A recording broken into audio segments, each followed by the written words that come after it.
Time for some Monarch Sealed. Let's go. Hi friends, welcome back to Nearly Sane Games. I'm Neil, and this is the Armory Report. Now, last week's Armory event was a Monarch Sealed event. So let's take a look and see what I built for that. All right, let's take a look at the deck I built. We're going to start with our hero. We're going with Prism, and she has a once per turn action. Pay 2, banish a card from Prism's soul, create a spectral shield token. Those are important because they work with her default weapon, which says that during your action phase, illusionist auras you control are weapons with power 4 and once per turn action, pay 3, attack, go again. The trick to winning matches with Prism in Limited is using Iris of Reality well, unless you got Luminaris. For our equipment, we got an Ironhide plate, offers us a little bit of block. If we pay 1, it can block 2.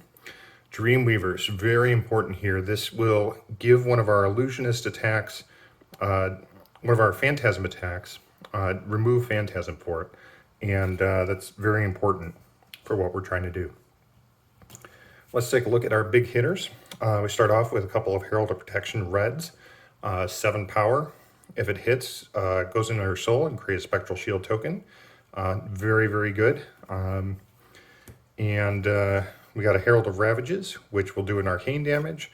Herald of Rebirth, which lets us put a card from our graveyard on top of our deck. And Herald of Triumph, which makes attack action cards that are blocking it have 1 less power, a little bit harder to pop Phantasm with that. Remember, when you're in mirror matches, illusionist attacks cannot destroy Phantasm attacks. They have to be non-illusionist. Speaking of which, we have a Stony Wooden Hog, good for the mirror matches, and also can be pumped up to 6 if not blocked by 2 or more non-equipment cards. Very good card. Nice to see in Limited for anyone. Enigma Chimera, very big Phantasm attack. And Phantasmify, I only want to use this in conjunction with Dreamweavers. We want to set up a giant attack and pump that up as much as we can. This goes really well with a blue because it only costs 1. You can pay for this and then pay for a Herald for 2 and have it be really big. And then when you pop the Dreamweavers, it doesn't have Phantasm and becomes really hard to block. We have some other reds here. Invigorating Light. I like this because it's another 6 power card. It's good for the mirror matches, and it is not an illusionist action. It can pop Phantasm. Rising Solar Tide, kind of just a filler, not real great for us. Seek Enlightenment actually did pretty well for me. This extra +3 to an attack is very good, especially when pumping up those Heralds. That makes Heralds a 10 cost, or a 10 power attack.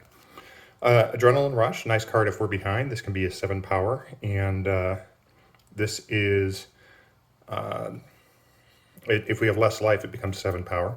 And it's not an illusionist card, so again, makes it harder to block. And Warmonger's Recital, another good pump spell, again for 1. We want to look for good pump spells in these limited formats. They make blocking really hard. Then we have some of our yellows. Captain's Call Yellow doesn't really do well for us because that only pumps up or gives something with 1 cost, go again, or +2. Adrenaline Rush in yellow, not as good as the red, but still pretty good. Can be a 6 power attack for 2. That's very nice. Herald of Judgment, good if we go against Chain or really just against Chain, but 6 power attack, not bad. War Tune Herald only costs us 1, still has Phantasm, pretty good.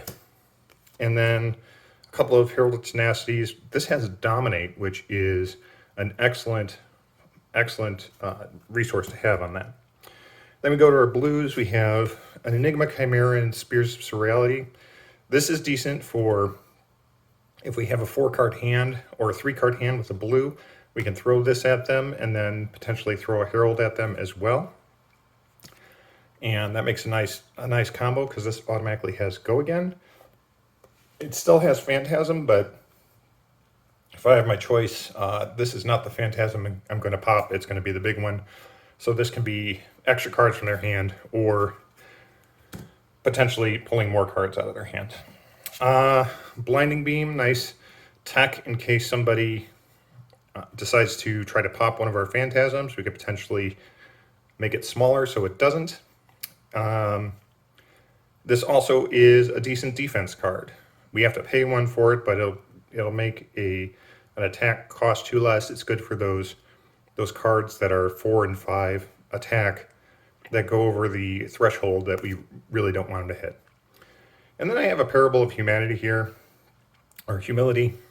This isn't my favorite of the auras, but it's an aura that can go on the board. It makes all attacks or 1 less power. I didn't ever actually play that. The 4 cost is rather difficult to make happen, and the ability is only kind of so-so. The rest of this, we have a lot of fuel. Rally the Rear Guard. I like this for being able to discard another card and make this a 5 block. It goes well with Blinding Beam or Parable, seeing that those don't have any block to them. Another Adrenaline Rush. These are mostly just for having some blue pitch. You really want to have a good selection of blue pitch. We want to be able to hit those pump spells and still throw a Herald at them. Also, having a lot of blue pitch when we get to late game and we're able to start creating some spectral shields, swinging it with the Iris is a very good tactic. So we can swing for 4 with a spectral shield and then follow that up with a Herald, which will really push your advantage. All right, let's go and see how this deck did for me. All right, so how did I do with Prism? We went 3 rounds. Let's see. My first match was against a Prism. Now, this one it's always challenging to figure out how to manage a mirror match. I had, I believe, 2 attacks that were 6 power or greater. So I was going to be looking that were not illusionist cards. So I was going to be looking to hold on to those in case I needed to block a big illusionist attack and I could potentially pop it. I was looking for places to get in that big attack and potentially make a spectral shield, either with Herald of Protection or by getting a card in my soul and being able to pay to get a spectral shield later. And I wanted to work on defending those spectral shields long enough for me to get a swing in with a spectral shield and an additional attack after that. That's really where I was going to push my advantage. That's really where I was going to start to pull cards out of my opponent's hand. And that was my primary goal, is looking for those opportunities. I was able to get a Phantasmify off of one of my 7 power Heralds, I believe a Herald of Protection, and that's really difficult to block. At best, they could lay down their hand and block it out, and then I just have another turn to go again and see if I can, again, push my advantage. But that was my goal, and that worked out pretty well. I was able to end the game with them at 1 life, and I was at 7 life still. I was able to finish off the game with a Spectral Shield attack plus another 7 power attack, and that's just more advantage than they can handle. And so I won the first game. Now my second round was against a Bolton player. Now you got to watch out with the hatchets. The hatchets can be tricky, and you want to make sure that there's going to be, what you tend to want to do with Bolton hatchets is pump up the first hatchet, be able to give it go again, and then swing with the second hatchet for an additional amount. So you're going to have this mix of charge attacks and hatchet attacks. And that went pretty well for him. I did manage to have a pretty big Phantasmify attack. Again, pop Dreamweavers, swing a 7 power Herald, get a lot of value out of that. And again, the idea is the same. I want to push with big attacks early on, wear him down a little bit, get him down to a life total that he's going to need to start blocking. And Bolton really doesn't want to block. He really wants to use all of his cards. And so if you have a threatening life total, then you can pull enough cards from their hand to potentially pop out a Spectral Shield token and defend it for a turn and still be able to swing with it afterwards. And that's really what we were going for, and that's how we managed to do it. He was at 4, I was at 2, but I swung with a Spectral Shield token, and he blocked, I believe he blocked with 2 cards, and followed that up with a Stony Wooden Hog, and he didn't have enough block to finish that, and I was able to take him out. So round 2 goes to me.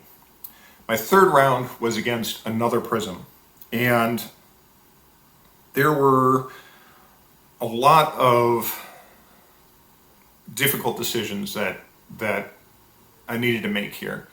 There were times that he would be swinging in something, and the question is, do I let the on-hit effect happen, or do I block it out and have not as good of a turn? And I don't think he had as many red heralds as I do. He was swinging with a little bit more of the blue ones. But Spears of Surreality in Limited is a threat, and it has Go Again, so that's a problem.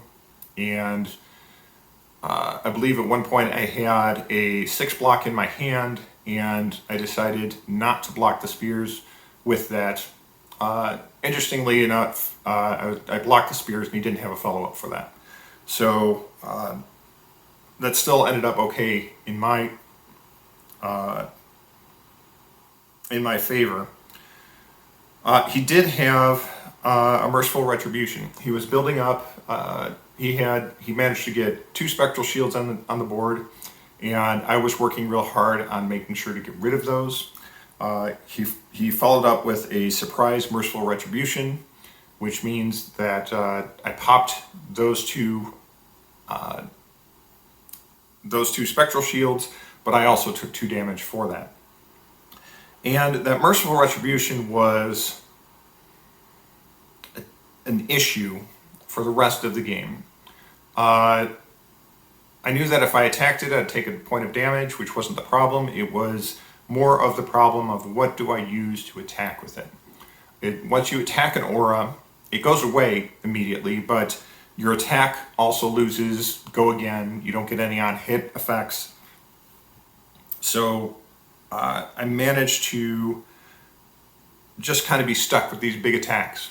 And I figured that it was better for me to take out his life than to focus and lose a turn on that aura, that I would just lose my turn and he would be left with a full grip of cards. I felt it was more important that I was pulling cards away from his hand. So he was swinging with that every turn for 4 with Go Again. So anytime he's able to arsenal a card, it starts to get a little bit scary. But that thing costs 3 to swing, so I felt it was just more important to keep going and work on whittling down his health as much as possible. And this was a very, very close match. At the end, he was at 2 life, I was at 3 life, but I was fatigued. There was nothing left in my deck. I think I had a Blinding Beam, which wouldn't do anything for me. And my final attack was an attack for 6. That is what I had left in my hand, and that's all I could attack for. And if that didn't go through, then that was it. He still had his aura that he should have been able to keep attacking with. And I didn't have any cards left to block with, so it was my 6 attack or nothing. He only had 4 block left in his hand. He was also nearly fatigued. Again, also going down to the blinding beams, which don't block, and other cards that don't block. He had 2 cards in hand that blocked for 2 each, and 2 cards that didn't block for anything. So at the end, I was able to win the match, but just barely. So that was a fun time. Prism is a very strong character, especially if you can get the Red Heralds and some of those big power attacks. They're very good and limited. It's unlikely that your opponent is going to have a lot of big attacks to pop all of those phantasms. Naturally, Levia is the biggest worry there. I didn't run into her, but I was able to win the 3 matches that I played. All around, it was really good. They were all hard fought, and there were a lot of chances for mistakes, and I thought I played pretty well, which allowed me to get the wins in the end. So that's it for this week. This week's Armory event is going to be a ultimate pit fight. So I'll do a report on that, and I'll do a report on the deck I brought to that in the next Armory report. So until then, I'm Neil, and this has been the Armory Report.